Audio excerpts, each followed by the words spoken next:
Thank you everybody for braving the weather and the cold and making it to this talk.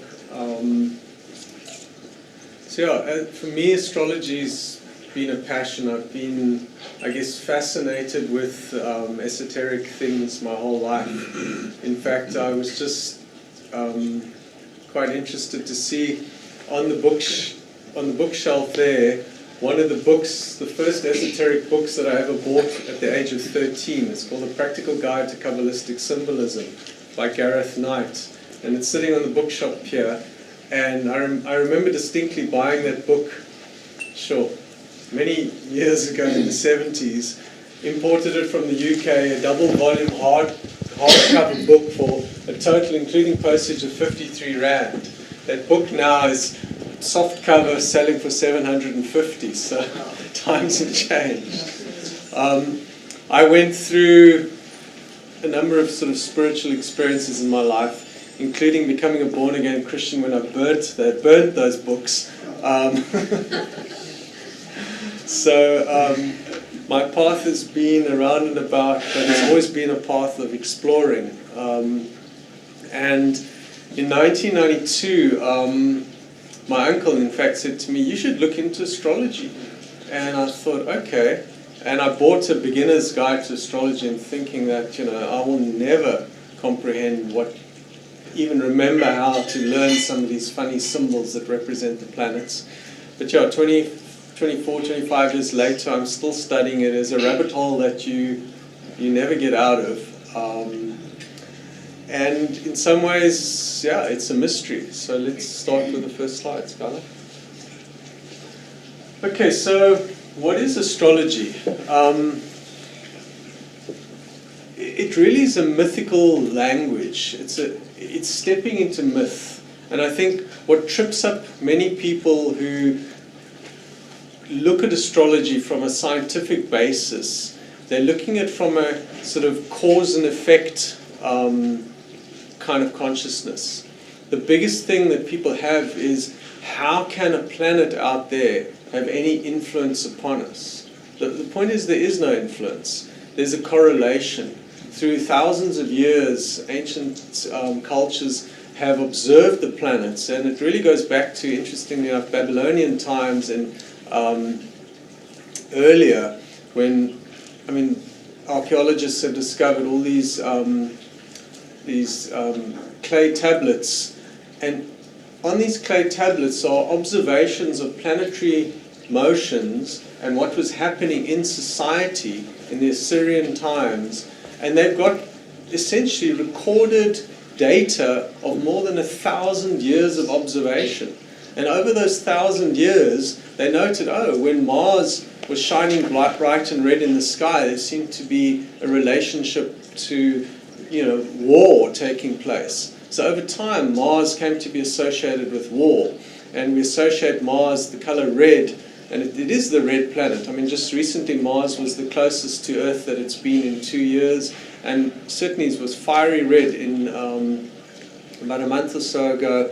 You could really see the bright redness of Mars in the sky. So I say it's a correlative, non-causal language of an inner cosmos. And I think that's the other thing that we need to understand, is that astrology is not something out there, but is actually something within oneself. And that is kind of the mystery, because we're looking out at the planets, but we're actually really talking about a mythological story that is going on within. And in many ways, that's what plant people is about. It's the tools of the plants that allow us to shift our consciousness and to take a step deeper into ourselves and deeper into understanding the nature of reality. I like this quote from Jung. In fact, it's not known that actually Jung used to draw up astrology charts. And he says that at the moment I'm looking into astrology, which seems indispensable for a proper understanding of mythology. There are strange and wondrous things in these lands of darkness. Please don't worry about my wanderings in these infinitudes. I shall return laden with rich booty for our knowledge of the human psyche. Jung wrote this letter to Sigmund Freud.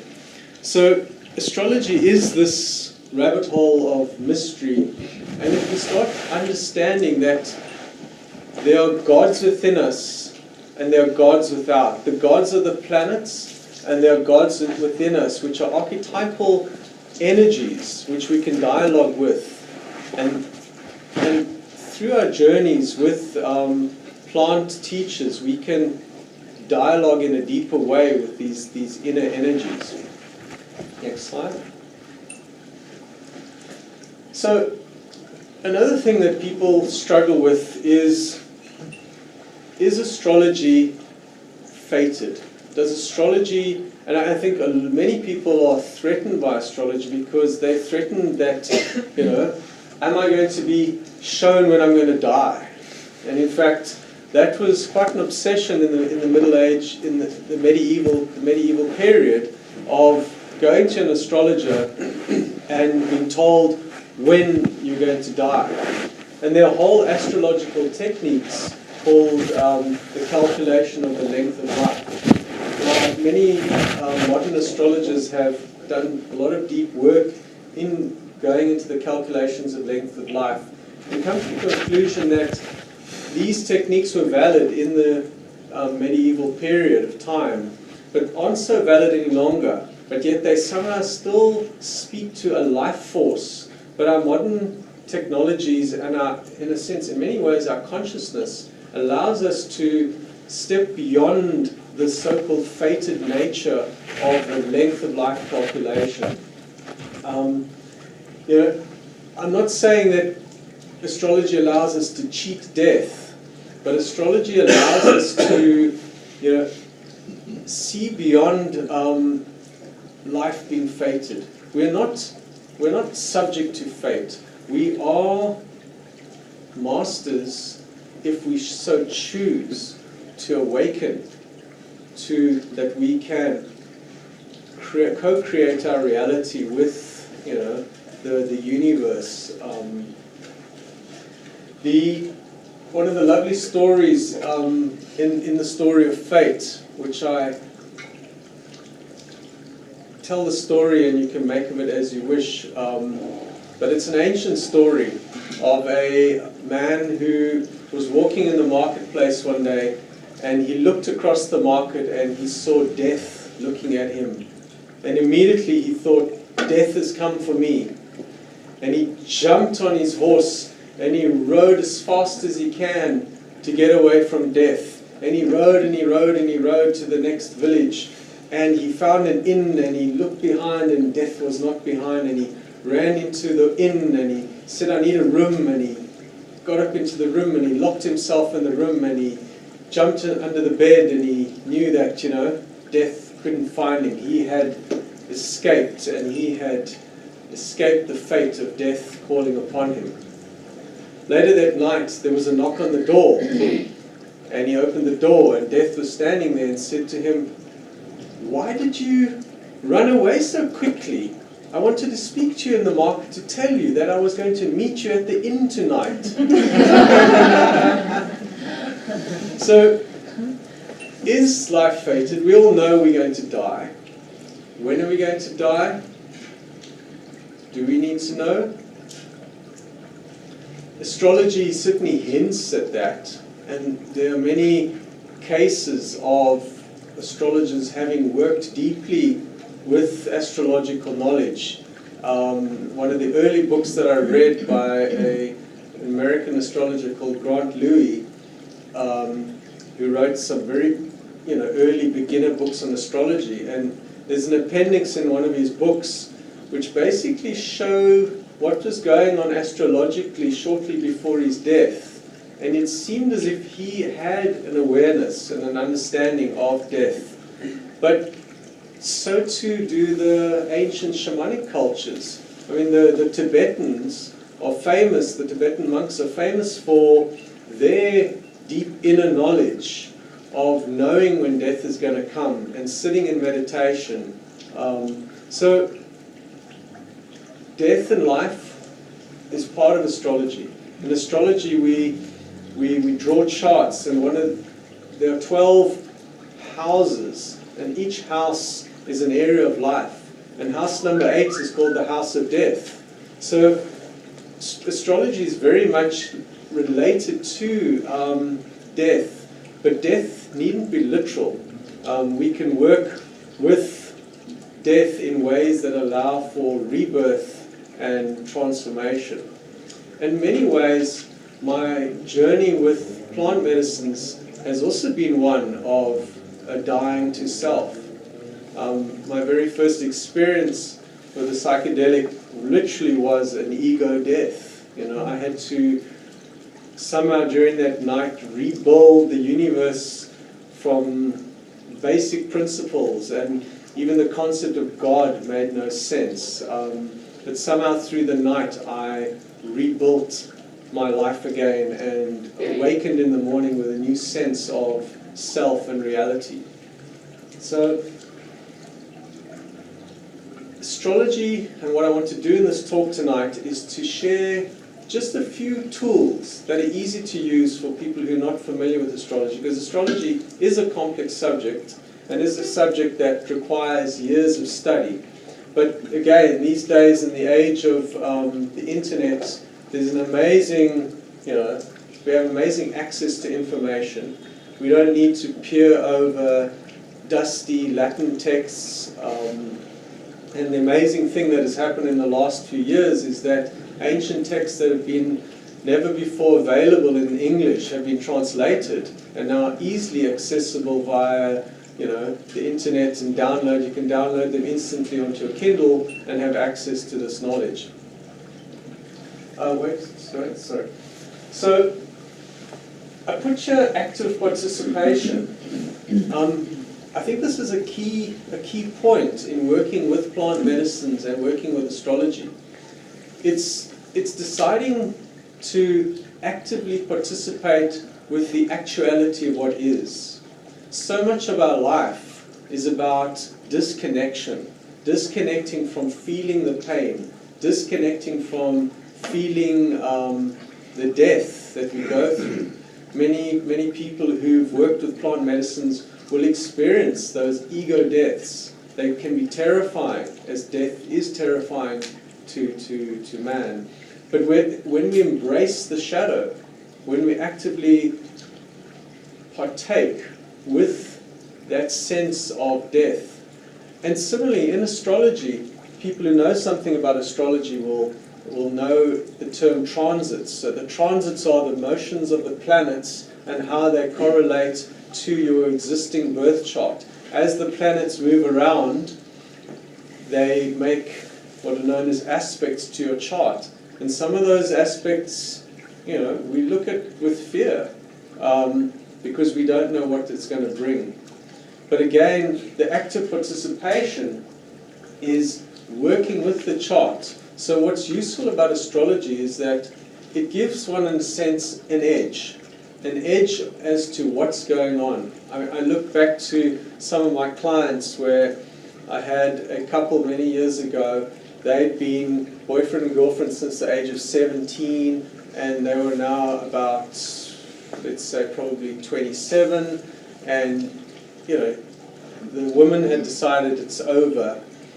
He couldn't deal with the fact that it was over. She came to me for a reading, and in the reading I then said to her, "Oh, I see you've met someone else." "What? You know?" And then immediately the fact that I was able to talk to her about having met someone else, it gave her the permission to realize that, yes, this wasn't just something she was doing, but it was in a sense written in the stars. After the reading with her, she went to fetch him from the hospital because he was having a psychiatric breakdown. And he came to me to basically tell me it's going to last, tell me it was going to last. And I had to say to him in the gentlest way possible, that right now the planet Jupiter, which brings expansion, was moving through the 12th house of, the unconscious, of things going deeply into the self. And then I said to him, you are entering a year where things are not going to get any easier. And I think that's the real power of astrology, is that astrology allows one to work with timings. Because so often, when things are going bad in one's life or going wrong, we go to our friends and say, oh, I'm having such a terrible time, and often your friends will say, don't worry, it's going to get better. Everything's going to be all right. But astrology is useful and powerful in that it can say, yes, things are going to come right, but it's actually going to take 2.5 years before things come right. Or it's going to take 1 year, or it's going to take 6 months, because the timing can be shown from the astrology. And intuitively, we know it within ourselves. Somehow we know, but because we live in our heads, we are unable to, feel into the truth of what's really going on, and that's the power of astrology. I practice a particular form of astrology called horary astrology. Horary is a Latin word meaning of the hour. It's a very ancient form of astrology that goes right back until about the sort of 5th century BC. I like to call it the astrology of the now. It's the astrology of asking a specific question and drawing up a chart for that moment. And again, it's not, the astrology's, so pretty much the questions that you can ask in terms of horary question is anything from, am I pregnant? But that's not a very useful question, because you might as well just go to the nearest pharmacy and take a pregnancy test.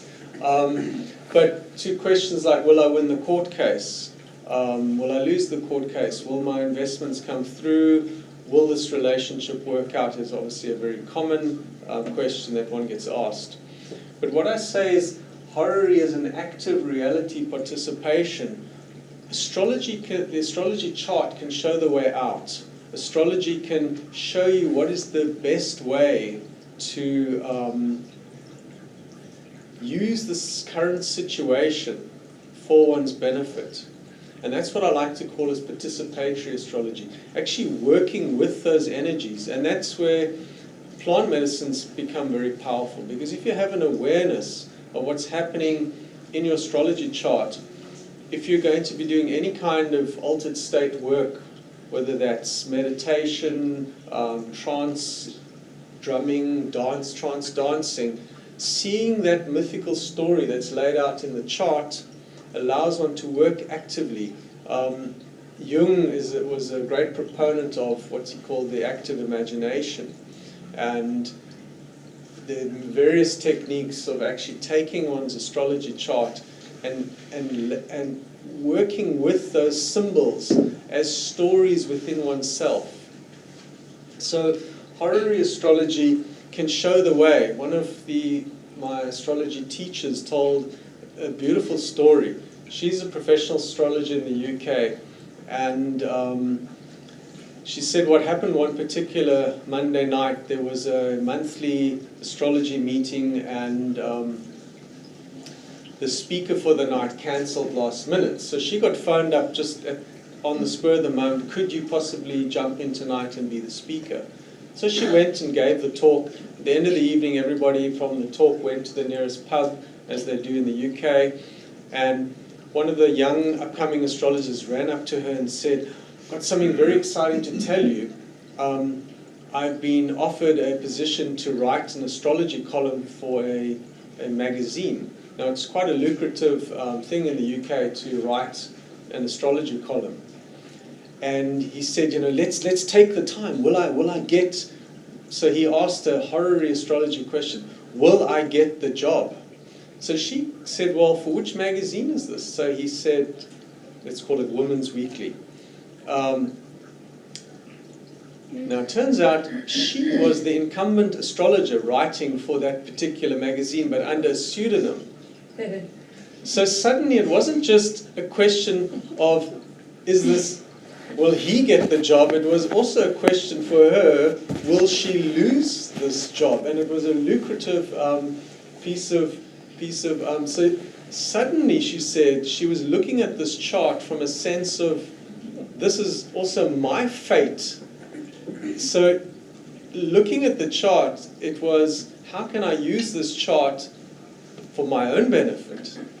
And she goes on to describe how she saw the planetary thread running through, the thread of, let's say, the course of best action taken that will allow her to keep the job. So the very next day, she called up the editor of the magazine and said, you know, my column, I've been thinking it needs a change. And to which the editor said, yes, such a great idea. And she kept the column for another 5 years. So in that way, astrology can give one an unfair advantage. Yes, Guy? So destiny is negotiable. Consciousness is the key that we bring into working with time and space. And certainly astrology over the years has confronted me very, I come from a scientific background, and the nature of time has always puzzled me. What is time? We speak of time being the fourth dimension. Physics says time is not real. And the more you work with astrology, it's all about time. What is the time the question was asked? What is the time the person was born? It's very much a time-based system. But as we apply consciousness, and I like to look at it as praying to the gods, as we pray to the gods come alive. They come alive within us.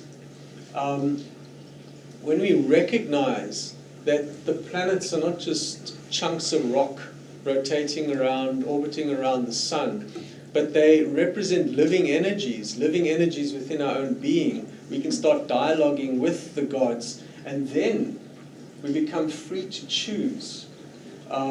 We become free to, as I like to say, stop time, and we're able to step outside of time. And that's certainly an experience that one has with various teacher plants, is that one can step outside of time. Time becomes something not linear, not clockwork, becomes malleable. And within that ability to play with time, one can literally create the magic that can shift one's reality. I give you an example when I say, when we pray or ask a question, the heavens literally stop the gods or the planets in their tracks and cause reality to bend to our will. I'll give you an example of that. Many years ago, I had a client approach me, and this is before the days of smartphones. I had one of the very first early sort of what were known as PDAs, personal digital assistants. It was a black and white thing called Palm Pilot, but it had a little astrology program on there. And this woman came up to me at some other event and sat down. She said, let's have a cup of coffee. And she said, this is the question. Do I go, I've booked the appointment for next week, do I go next week for an artificial insemination, or do I wait for Mr. Right to appear? Now, it's quite a question to be asked. It's quite a responsible question to answer. I drew up the chart at that moment, and in that moment I could see the answer, but it was such an important question that I wanted to go back to my main computer and to my books and really double check everything. But what was fascinating about that question, and the fascinating thing about the way horary astrology works, and maybe we'll have some time a little bit later to look at one or two examples of horary, is that the moment the question is asked, we draw a chart for that location and for that time, and the planets literally take on the roles, or that they become players in the story that the person has now expressed. So the person asking the question, is the planet that rules the rising sign. So at any moment in time, there's a different star sign rising on the east. And whichever planet, so each star of the 12 star signs, each of them is ruled by a specific planet. So that planet has strength when it's in that particular star sign. So for example, the sign of Aries is ruled by Mars. So in that particular chart, I forget which planet she was, but the planet that represented Mr. Right was the planet Mercury. And that very morning, about half an hour before she asked the question, Mercury had gone what's called retrograde. So Mercury literally had stopped moving away from her. So you look at the chart simplistically, you say you find the planet that represents her, and you find the planet that represents the thing being asked about, and you see what is the relationship between those two planets. And in that particular chart, up until that morning, Mercury, whichever planet she was, had been moving away from each other. But on that morning, Mercury stopped. And I always like to think, by asking that question, she stopped the planets, she stopped time, and she called in Mr. Right. And I said to her, yes, you will meet Mr. Right. So this was November of whichever year that was. And I said you would meet Mr. Right in March the following year. I was out by a month, timing was a bit tricky. She did meet Mr. Right in February. She did fall pregnant, she did have a child. The fact I heard many years later from the mutual friend that introduced us that she got divorced wasn't the question. The question was about having a baby. So she literally, by asking the question, stopped time. And that is the power of when we truly work with these energies that were within ourselves. If we truly become very conscious that these energies are living, dynamic beings of energy that we can dialogue with, we can talk to them, and we can work with them, and we can ask them to do our bidding, and we become co-creators with the gods to create our reality and step out of being, puppets of fate.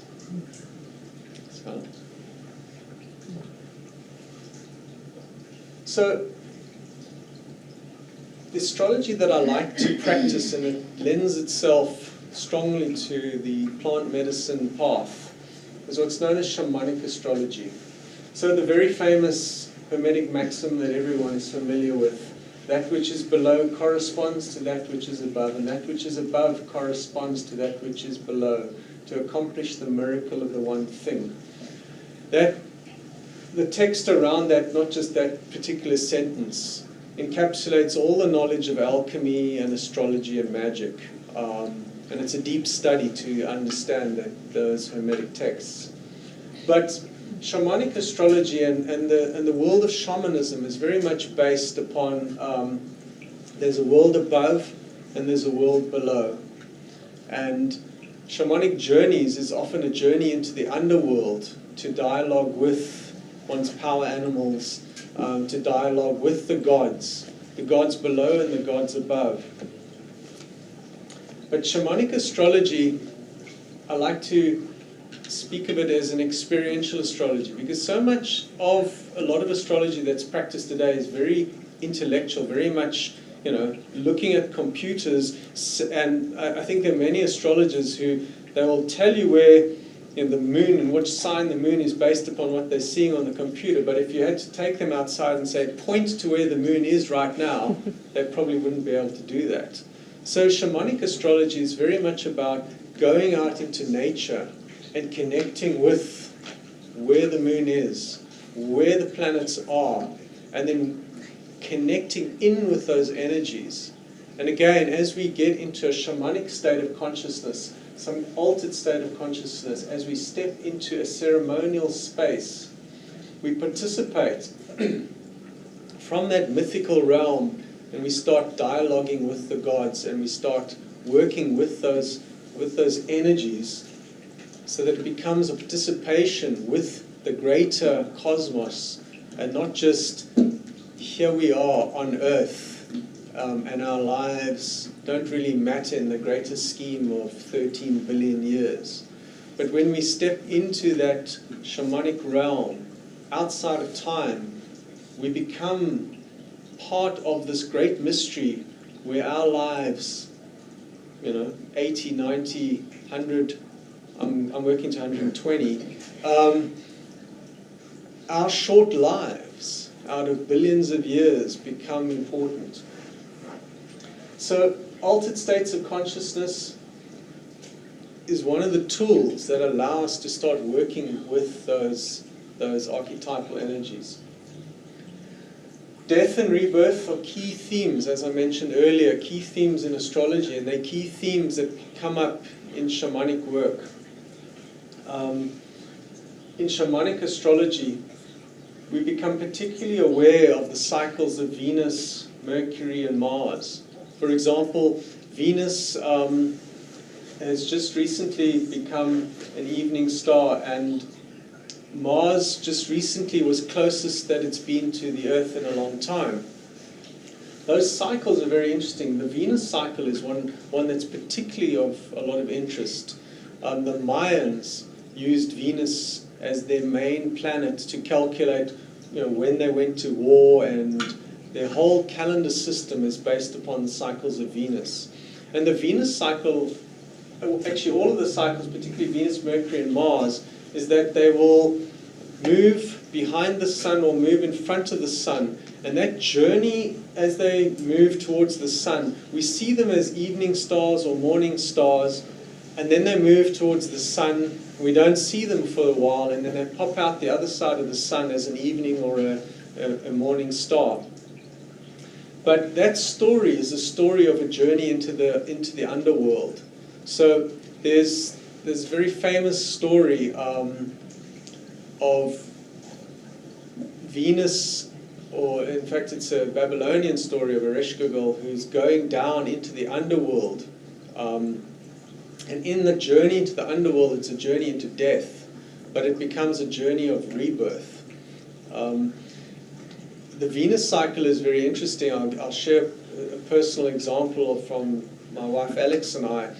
Last year we went back to Europe, to Italy, to celebrate our anniversary, and it was our 8th wedding anniversary. And the number 8 is very interesting because 8 is one of the cycles of Venus. So literally almost to the day, we were back in Italy where we got married, and Venus was exactly where it was at the time when we got married.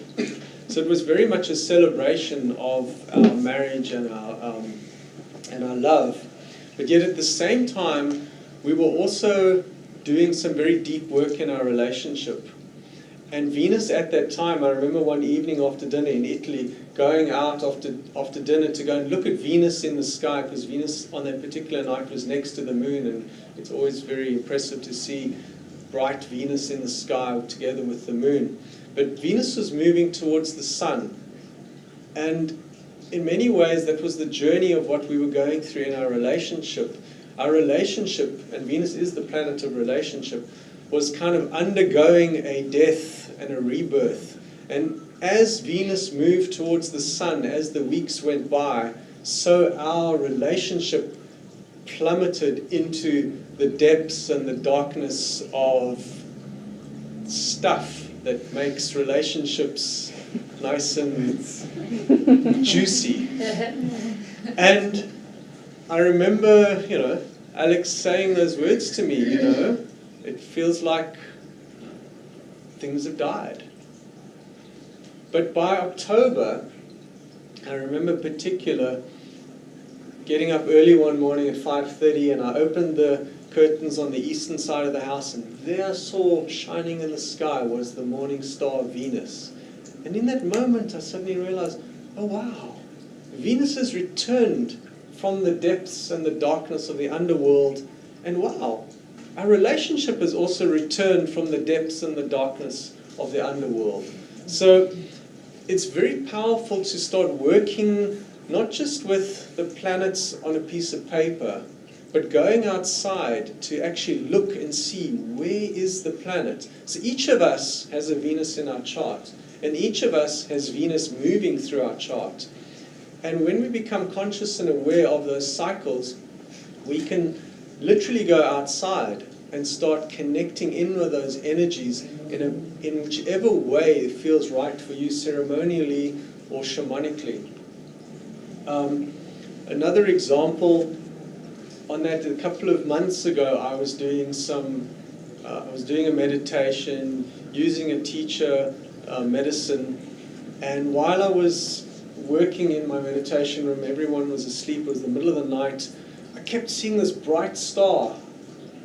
I'm in Constantia, and I was looking towards the back of Table Mountain, and there was this bright star shining incredibly brightly above the mountain, and I thought, there's something about this star. This star is like talking to me, but I mean, I had no idea what the star was. And in my, I had to now there and then find out what the star was. So I pulled out my computer, and I thought, there's something about the star connecting with me. And I looked, and vrachtig, as they say, this star was exactly on my ascendant. In other words, it was rising on the east for my chart when I was born. So somewhere through that meditation, through that shamanic work, I was able to tune into that energy and become aware of that particular star and how pertinent that star was to my own chart.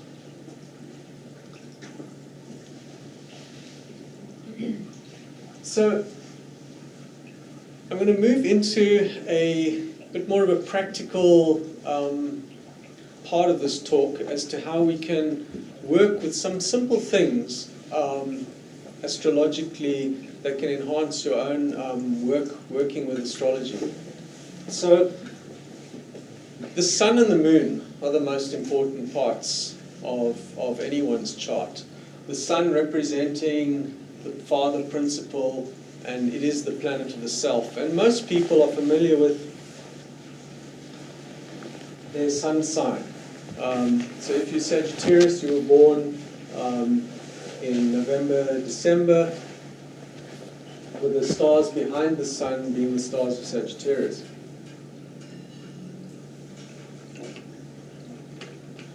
And actually, when it's one's birthday, it's an important time. We all, look forward to our birthdays, or maybe we don't look forward to our birthdays. But the key point is the solar return.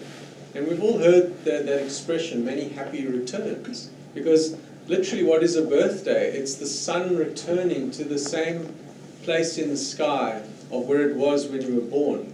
And that is a potent, powerful moment. Now, our calendars and the actual motion of the stars in the sky are slightly different. So the solar return is a technical calculation that will tell you a precise moment of when the sun is exactly in the same position in the sky as when you were born. And that solar return moment is an incredibly powerful moment. I remember years ago with another astrologer friend of mine, we specifically hiked up Table Mountain to sit on the slopes of the mountain, to be there at the precise moment of her solar return.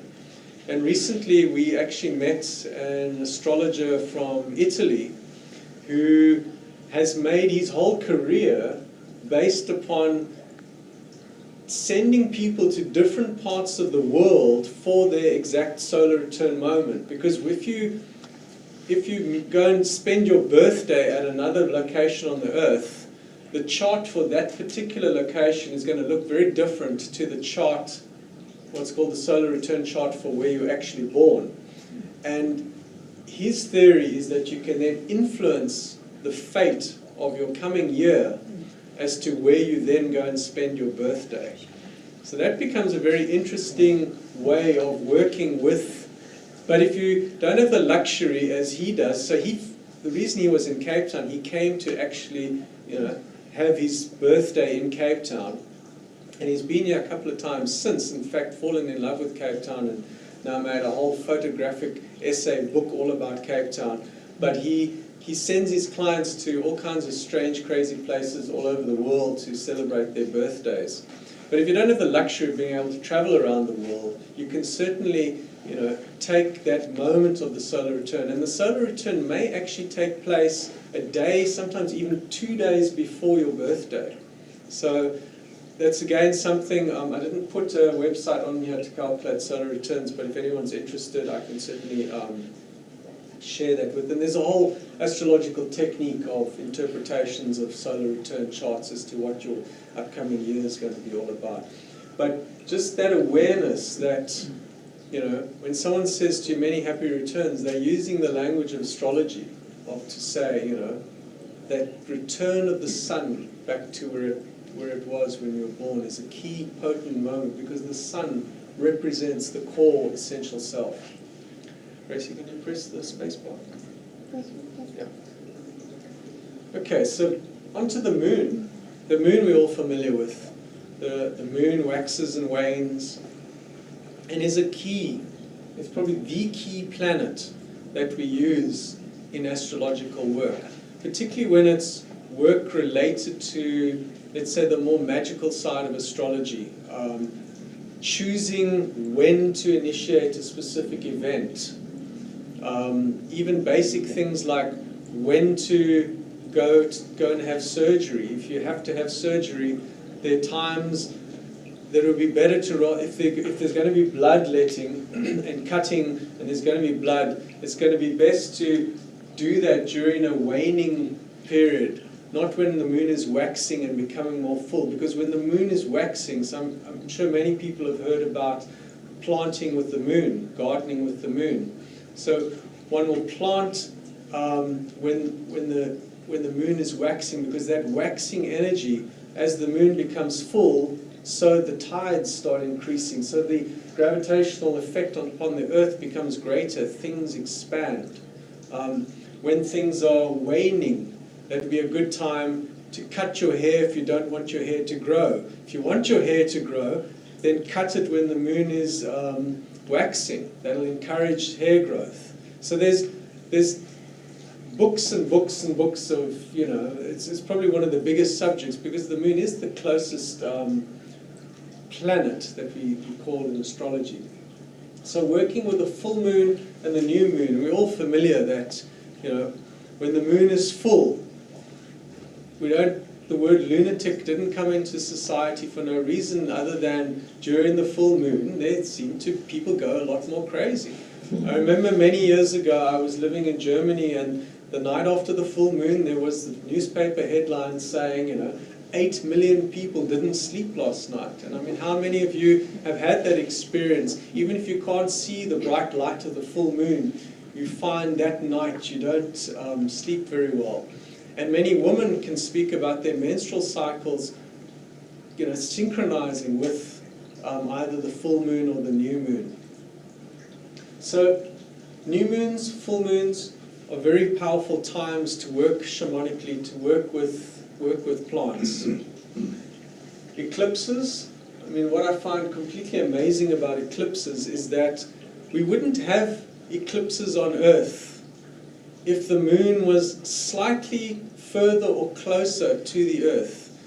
The moon is exactly 400 times smaller than the sun in its relative position. So in other words, the moon is exactly in the right position that it completely exactly covers the sun.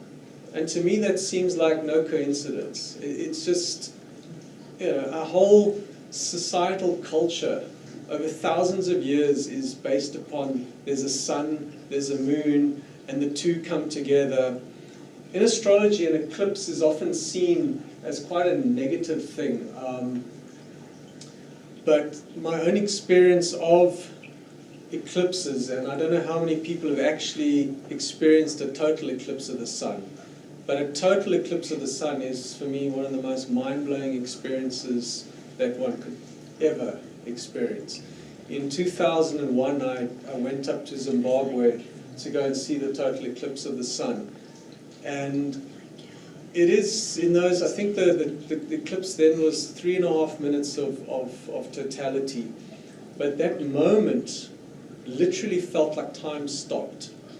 It's the most disconcerting experience, because as the light returns, you start hearing the early morning sounds of the insects and the animals. And it's completely disorientating, because you've literally, your body went through a sunset, midnight, sunrise in 3.5 minutes. So your whole perception of time, I mean, time as we know it, is only based upon the rotation of the Earth. If the Earth spanned slower or faster, we would have longer or shorter days. We have 24 hours because of the current speed of the Earth, its rotation. So eclipses are very powerful times. Traditionally, they were seen as very negative. They become powerful in astrology as to where the specific location. So if you have something in your chart at 9 degrees Virgo, the upcoming solar eclipse on the 1st of September is going to make a hit onto that, and it's generally seen as quite a negative thing. But again, I see eclipses as an activation. Nothing is negative, nothing is positive. It's all about what level of consciousness you apply to that event and how you work with those energies.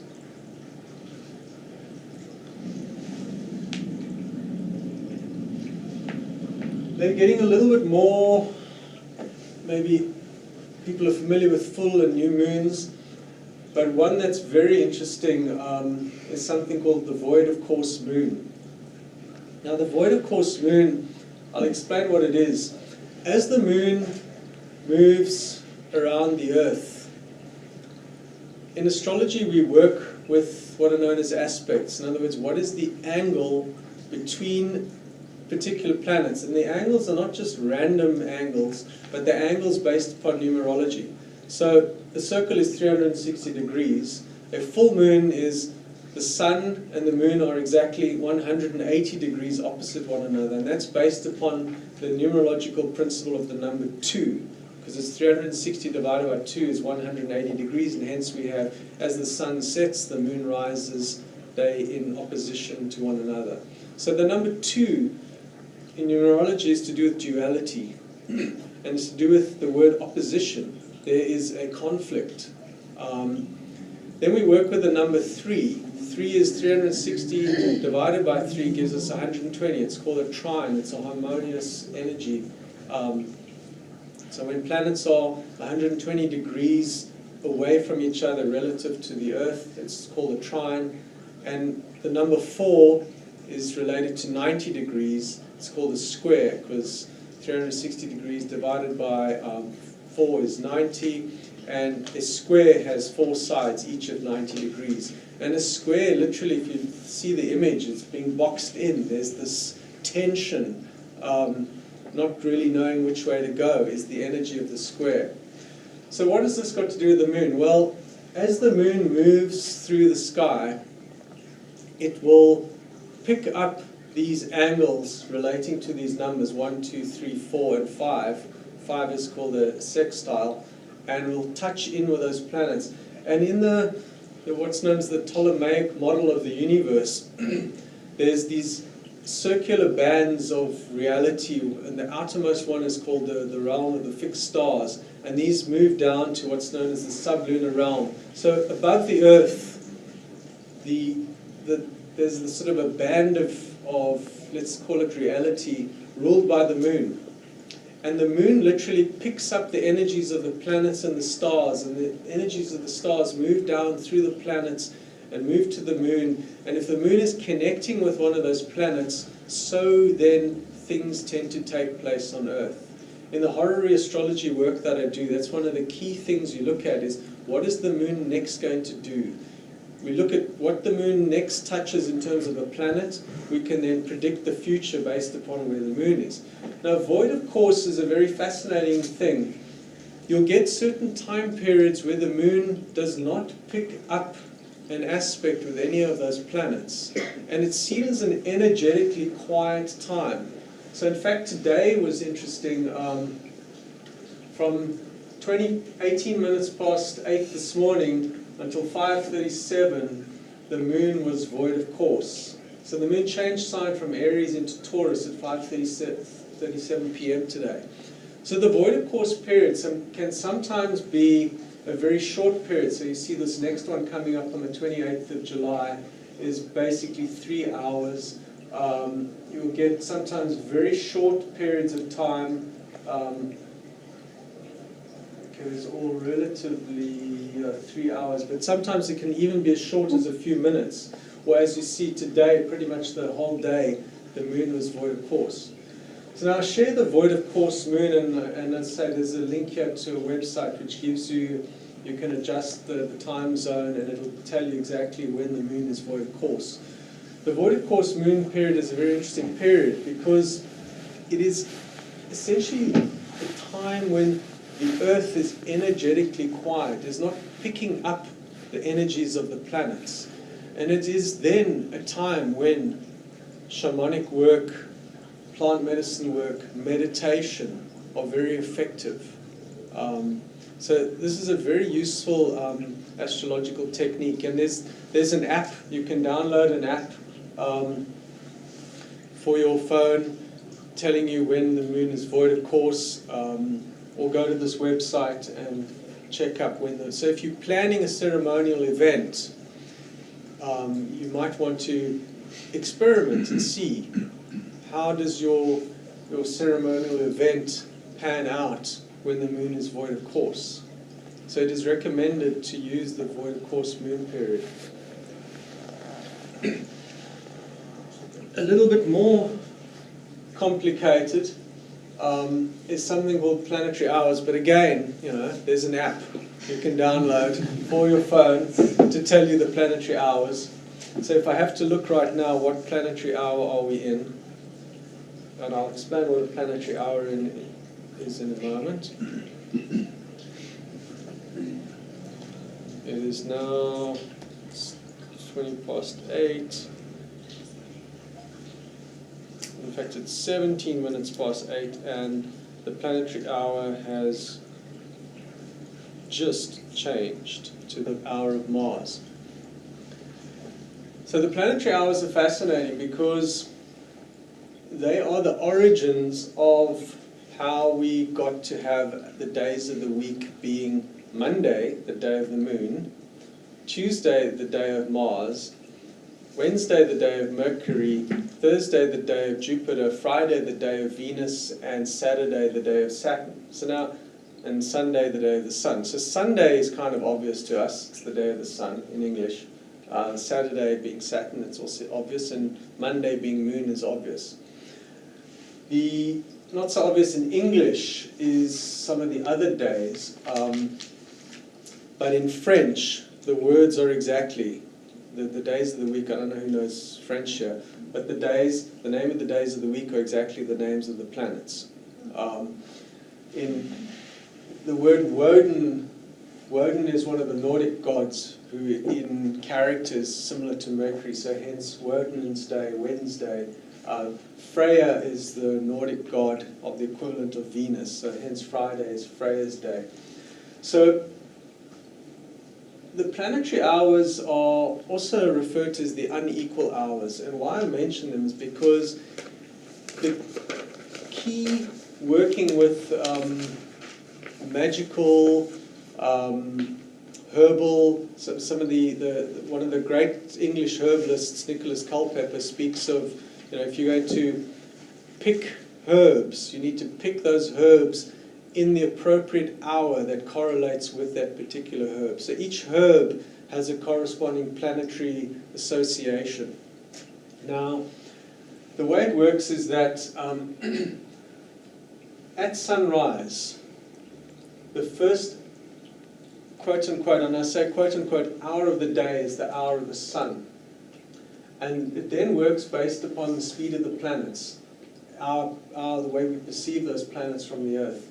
The sun is, so the next slowest planet is Mars, the next slowest planet is Jupiter, the next slowest planet is Saturn, and so it starts again, the Moon being the fastest planet, then Mercury, so this speed of the planets gives us what's known as the planetary hours. So there's many ways of doing planetary hours, but you basically take the number of hours of sunlight in a day and the number of hours of darkness at night from sunset to sunrise. You divide them by 12. And basically if we count here, the first hour being the hour of the sun, so Sun, Venus, Mercury, Moon. So if we go 1, 2, 3, 4, 5, 6, 7, 8, 9, 10, 11, 12. There we are at sunset. So on a Sunday, the hour heading into sunset is the hour of Saturn. Then we go 1, 2, 3, 4, 5, 6, 7, 8, 9, 10, 10, 11, 12. The last hour before sunrise on a Monday is the hour of Mercury, and as the sun rises on the east, you see that this sequence takes us to the moon. And that's how we get the days of the week. In that particular sequence is it's Sunday, Monday, Tuesday, Wednesday, Thursday, Friday, Saturday. So this sequence, and this is an extremely ancient sequence of the ordering of the planets as to how we get the days of the week. So have you ever wondered where the days of the week and the names of the days of the week come from? They come from the planetary hours. So this is an extremely ancient piece of knowledge. Now when you start working, can you press the button? When you start working out, you don't need to read all of this, and hence I said we'll email this out. When you start working with the planetary hours, you're really stepping into the ancient ways of working with magic, alchemy, herbalism, and that's really using the appropriate day and hour to be of crucial importance. So if you want to do something to do with, I want to do a plant medicine journey, or I want to do a meditation and really work with my own inner core self, well then start that at the hour of the sun. And again, there's an app, there's a website that will tell you when the hour of the sun is. So a lot of the work that I do with teacher plants, very much I will look at when is the hour that I want to work with. So if it's something to do with relationships or dating, or you want to work with the hour of Venus. If it's something to do with mental activity or research, or start studying for exams, start it in a Mercury hour. There's great effect and benefit to actually starting things on a particular planetary hour. And there's a planetary hour software that I used to use on my computer that as the planetary hour changes, it would play a sound appropriate to that particular planet. So for example, when the planetary hour Mars took place, it would often play a siren. And so often, I would literally hear police sirens in the neighborhood exactly as the Mars hour took place. Many years ago, I was needing to speak to a boss of mine. I urgently needed to go, but I needed to speak to him before I left. And he was in a meeting, and I was like, when is he going to step out? And I suddenly remembered planetary hours. So I sat there literally watching the planetary hour. And as the planetary hour changed, the door of the boardroom opened and they walked out the meeting. So you'll see a correlation with human activity and human events shifting as these planetary hours change. So I invite you to go to, previous slide, Lunarium. You can download an app for your phone, and you can start seeing when these planetary hours change, and you'll start seeing there's a shift in human activity as the planetary hours change. So this is there's a lot of information you can find on the internet. When would you start? Like a Jupiter hour. There's always Jupiter being what's known as the greater benefic. There's always a good time to start things when Jupiter it's a Jupiter hour. So that'll be a good time for a journey, for a religious ceremony, a philosophical journey. Saturn, you need to be cautious with Saturn. Not advised to start a journey at this time. But Saturn is useful for when it comes to things to do with discipline. So again, if you needing to do something that requires focus and discipline, the Saturn hour would be appropriate to work with. And then lastly, Gracie, thanks. And then lastly, I like to say it is all about stepping into the mystery. As much as astrology can give one, in a sense, the tools to enhance one's experience and working with reality, there's an aspect of life which is about stepping into the mystery. And I like this particular phrase. Part of a commitment to living in the mystery more of the time means learning to become more comfortable swimming in a sea of questions rather than standing rigidly on islands of concrete beliefs, especially about things that are beyond our capacity to know without absolute certainty. And I share this because I'm always reminded of my very first experience in 1999 taking ayahuasca at Rustler's Valley. I was terrified, absolutely terrified of ayahuasca, terrified of getting sick, terrified of vomiting, terrified of the whole experience. And of course, what did I do as an astrologer? I cast all the charts, I looked, I studied, and I looked, what is this journey going to be about? And what happened was, I got sick before I think people had even finished drinking the medicine. I got sick. It was just so embarrassing. I think I got sick before it even actually took effect. Nothing really happened. I was very disappointed after paying all this money. And the next day, this guy came up to me, and he had the beads, and he was Sangoma. He said to me, "You're an astrologer. You need to let go. Stop trying to control things." And that was an interesting lesson. And I thought I had got nothing out of it, but I went a year later and did ayahuasca again. And sitting in the circle before the ceremony started, everyone was talking about why they were there. And somebody literally opposite me said something. And as he spoke about where he was at in his life, I literally realized that my whole life had completely and utterly changed in that 1 year since I took the ayahuasca. So as much as I didn't get the visions, I didn't get all the fun stuff that I hear so many other people get, my life did completely change as much as I tried to predict what was going to happen. So in conclusion, astrology working together with teacher plants is a very powerful synthesis. But again, sometimes we need to just drop into the mystery and let go of all the expectations. But we can certainly enhance how we jump by working with some of these tools from astrology. So any questions? These websites will get on your recording. Yeah, so I put a couple of websites in the presentation, and I'll email the presentation out, and you can.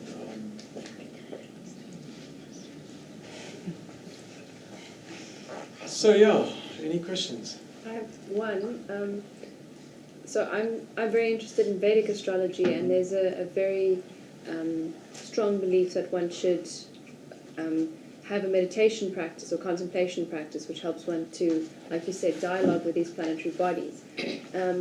But I'm not aware of Western astrology having anything, and I just wanted to ask you, because I know you've worked with more consciousness, but sure, what is it like? The Western tradition is very much the magical tradition, and very much, and was really the peak, that was peaked in the Renaissance period, particularly by Ficini in Italy, where what they did was, and so there's, I don't know if you've heard of the medieval magician called Cornelius Agrippa. He's written a book called The 3 Books of Occult Philosophy, and a lot of that work is all about working with the sort of spirits of the planets and encapsulating those spiritual energies into the talismans. So then very much the spiritual practice then does become one of dialoguing with the spirits of the planets. So it's very similar to the Vedic sense. The Vedic they will have, in a sense, create the gem remedies, which can kind of mitigate some of the more difficult things in a person's chart. So Western astrology took this tradition of then seeing these energies as spirits and dialoguing with those spirits. And there was a group that they're known as the Sabians in an area called Haran, which is somewhere, I think, in northern Syria, sort of towards Iraq. And they were kind of a fusion of an Islamic culture. Back in those days, it wasn't like the radical Islam today that people get killed for not being Muslim. back in those days, people were considered to be people of the book. So the Christians, the Jews, and the Muslims all got on very harmoniously because they were all considered to be people of the book. And the Harans were then also considered people of the book, and their whole religion was all a astrological religion. So they worked extensively with astrology and saw the gods and the planets as one. So there's a Western tradition of working with astrology in that way that's very spiritual and would require, in a sense, meditation to fulfill that. A good website, one of my astrology teachers, is called renaissanceastrology.com. There's a lot of work on there with making talismans and encapsulating the energies of the planets into a specific object for magical purposes. I've got a question. I'm Yes. quite new to this, but is there a difference between when you want to meditate and you say go in this particular hour, go at this particular hour, Mm-hmm. if you're seeking a particular answer, does the day matter as well? The day it can be made more powerful based upon the day as well. Okay. So if you really wanted to, for example, your intention and your meditation was really about, I want a girlfriend, assuming you're single, a Friday, the day of Venus, and a Venus hour would be an appropriate way of working with it. It can get quite complicated because there's a whole branch, which is almost like the opposite of horary astrology. Horary astrology says, I have this question, what's going to be the outcome? There's another side of astrology called electional astrology, and that's saying, if I want to have a successful date, when would be a good time to actually have that date? Or often, the common way of being used is, I want to start a business, or I want to get married. What would be a good day? So that's a common kind of work that I would get. People would say, I want to get married. When would be the best time for me to get married? When would be the best time? So I've worked with clients to say, on this day. And obviously there's certain parameters because they've got various limitations as to when that marriage is going to take place. But to say, okay, on this particular day, because then you want to look at what the moon is doing. So electional astrology becomes very complicated. It's probably the most complicated form of astrology.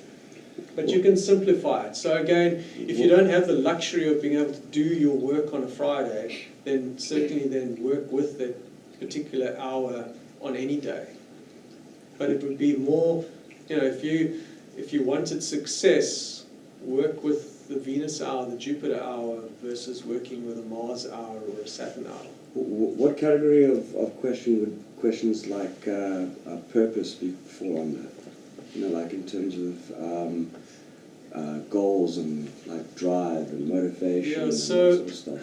So again, Mars is the planet of drive and motivation. You said it was war. So But it is war, but it is also energy. So if it's about putting energy into something, you might want to start that activity on a Mars hour. Okay. Or if you want to do, embrace on some kind of conflict with somebody, Mars would be an appropriate time to initiate that into action.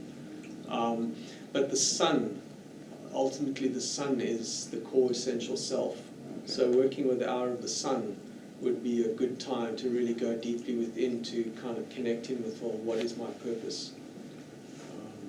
Interesting. Yes. Can you maybe tell me what is because we're not only talking about our planets, but also Yes. the universe. And Sure. this planet X or Nibiru Woodworm coming in, also the fact that it's going to have an impact on the Earth and everything regarding that. Do you have any information on when it's actually eventually going to happen? Because So there is now, in fact, just recently I was interviewed by Rod Susskind on his YouTube channel all about this planet X.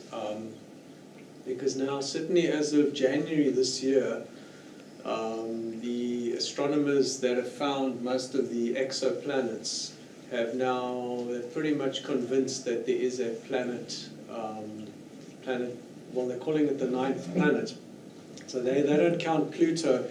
In fact, Mike Brown is the astronomer that demoted Pluto from a planet to a dwarf planet. And he, with some other astronomers, have basically concluded mathematically that there is a 9th planet, but it is a significant planet. They reckon it's of the size of Neptune, but it has an orbit of probably 15 to maybe 20,000 years around the sun. So it's certainly the myth of Nibiru is, I don't subscribe to that at all. I don't think there's any truth. It just the physicist in me just says it's not possible that there can be a planet that can come so close to Earth. Because if there was a planet that came so close to Earth, it would completely impact upon the orbit of Earth. So the real planet 9 has this 20,000 year, let's call it 20,000 year orbit. I mean, obviously the astronomers are busy looking now to try and find it, and that's going to obviously be a big race to discover when that planet is. And my speculation is that it is going to be discovered soon, because now mathematically it's been discovered. And there's certainly been a correlation to the discovery of the modern planets and shifts in consciousness in human history. So I'll give you an example. When the planet Uranus was discovered in 1781, it was the time of the French and the American Revolution. And Uranus has a mythological story of being quite radical in what he did. Uranus was the son of Saturn in mythology, and Uranus came along and he castrated Saturn. So there's this like sudden, shift of things, and so Uranus came to be associated with revolutionary experiences and revolutionary events. And what's fascinating about the planet Uranus, it's the only planet in our solar system that rotates in the opposite direction. So if all planets rotate this way, Uranus rotates the other way. And if all planets are slightly off the vertical, like Earth is 23.5 degrees, Uranus is sitting at like 90 degrees. So Uranus does everything opposite. And a revolution is very much things going completely in an opposite direction. So there was the discovery of Uranus, and there was a correlation with human history of a revolutionary period of time. Then Neptune was discovered in 1840. And that was a time in human history when Freud was basically making his discoveries into the nature of human psyche. It was also the discovery of drugs, in terms of drugs of consciousness. It was also the discovery of cinema and movies. That was kind of, and Neptune astrologically is associated with the imagination. It is associated with drugs. It is associated with the visionary states. So there's a correlation between Neptune and kind of what was happening in human society on Earth, that discovery. Then in 1930, Pluto was discovered. And what was discovered in 1930? Well, we discovered how to build the atomic bomb and split the atom. And what is the fuel of atomic bombs? Well, plutonium. So there's coincidentally this discovery of a planet. It was called Pluto, and at the same time in human history we were playing with plutonium and we were playing with atomic bombs. And Pluto astrologically represents death and rebirth and transformation, and what is more appropriate to death than an atomic bomb? I mean, the atomic age ushered in a consciousness that, we could actually completely annihilate life on planet Earth. So now we're at a place of an imminent discovery of a new planet. And the discovery obviously is only really confirmed once astronomers see it visually through a telescope. So my prediction is that, and certainly my own feeling and through the work that I've done with teacher plants, and certainly we all know the world is in need of a radical shift of consciousness. So I do believe that the discovery of that planet will be a correlative event to say human consciousness is going to shift. They say apparently that you can't see it with the telescope, you can only see it with an infrared telescope, and it's a dwarf star, a brown dwarf star. I have doubts about that whole story. But certainly this Planet 9, look, it's still speculation at this stage, but it's... But thank you very much. Yeah. Any other questions? Just an answer. The atomic bomb was able to be seen out of space. That's right, yes. When atomic bombs are exploded on Earth, you can see them from outer space. Because they're the most powerful bombs in the world. And we are still running at 23 degrees.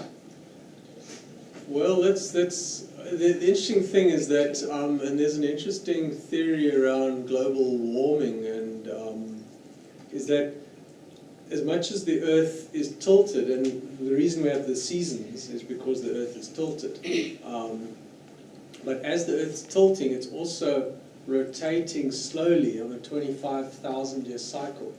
And I've always kind of thought about it. In fact, I met someone years ago who wrote a book on this, but never really got anywhere with his theory. But his theory made a lot of sense, is that obviously as the Earth is moving on this 25,000-year cycle, that means literally that certain parts of the Earth would be exposed to the direct rays of the sun. And he actually showed in his book how, for example, Lake Chad, up in sort of North Africa, essentially that's completely dry. It's now, that great lake that was once there is now basically dry. And people ascribe it to global warming, but if you have a look, that particular part of the Earth, from this rotation of the Earth and the tilt, is tilting more, it's now more directly getting sunlight from the sun. So that tilt and rotation of the Earth and that 25,000-year cycle, I think has something to do with global warming, which scientists are not actually... look, there's a whole conspiracy theory around carbon credits and global warming. That's another discussion for another time. Are you You go first. practicing sidereal or tropical? So yeah, I practice the tropical. And could you explain that? We were having the discussion on the way here, wondering why that seems to work better. So again, I think so we're getting quite technical astrology in answering this question. Sidereal is just for those who don't know anything about astrology and the difference between what's called the tropical zodiac and the sidereal zodiac. In approximately 2,000 years ago, the stars in the sky, the sun, let's put it this way, the sun, if it was in Aquarius, you saw the stars of Aquarius. But what's happened over the last 2,000 years is that on the 21st of March, in what's known as the vernal equinox, the stars behind the sun are no longer the stars of Aries. Over the centuries, because of this rotation, this wobble, this 25,000-year cycle of the Earth, as it wobbles like a spinning top, the stars move basically 1 degree backwards in the sky every 72 years. And that difference gives rise to why the famous, the musical from the 60s, this is the dawning of the age of Aquarius. We're entering the age of Aquarius because the sun on the 21st of March is no longer at 0 degrees of Aries, but it's moved backwards through Pisces and is now basically at the end of Pisces moving into Aquarius. And that's what that song is all about. This is the dawning of the age of Aquarius. And that is called the sidereal versus the tropical zodiac. Now in Vedic astrology, the astrology of India, they use the sidereal zodiac. So they will use the exact position of they'll look at the stars as they are. So I personally have a little bit of a debate particularly when I talk about shamanic astrology, because if I go out and, for example, recently with Mars in the sky, I was looking at, seeing there's the constellation of Scorpio, and there was Mars in Scorpio. But in my computer program, Mars is actually was in Sagittarius and not in Scorpio. So there's a difference between what you see in Western astrology and what you see in the sky. So personally, I'm still kind of exploring this difference between sidereal and tropical. Why does it seem to work in Western astrology? I think it works because of the tropical zodiac is kind of more connected in with the mythological story. And I think, why does astrology work? It works because life is not just what's happening in this physical realm, but to do with this mythical story that the planets play out. But it's a long discussion which we don't have time for right now. Funny enough, the Vedic astrologers that we've been taught by also use tropical system. Okay, interesting. So it is interesting, and I still can't get to the bottom of it, which is why I will ask every astrologer for an explanation. No, that's a long discussion and requires probably a long time to discuss further. I don't know very much. I mean, I'm just starting out with studying astrology. So I'm curious, in Vedic astrology, we also look at periods of a person's life in which certain planets are going to have a greater influence or correlation, like you say, called dashas. And I don't know, in Western astrology... So in Western astrology, they're called the Fedaria. Okay. And those are also planetary periods of time. Okay. And there's a what's known as a sub-Fedaria as well, just like you get sub-dashas in Vedic astrology. Okay. So the history of astrology is very interesting. In fact, I haven't quite read the article, but there's one of the mysteries of Western astrology is that Greek astrology seemed to kind of just birth out of nowhere. And there doesn't seem to be an evolution of Greek astrology, and no one quite knows how that happened, though there's now a new theory that it goes back to one particular person in ancient Greece who basically just put this body of knowledge down. And then we get to a very interesting part of history of astrology, is that the viewpoint of most of the academics, but it's obviously people in India would disagree, is that astrology then went from Greek into India. So certainly all cultures from ancient times had a form of cosmic kind of connection. But astrology in its very sophisticated form seems to have originated out of ancient Greece and then spread to India. There was already some systems of working with the moon and working with the planets in India, and that was incorporated into the system. But that's again another whole long discussion. Okay, thank you, everybody.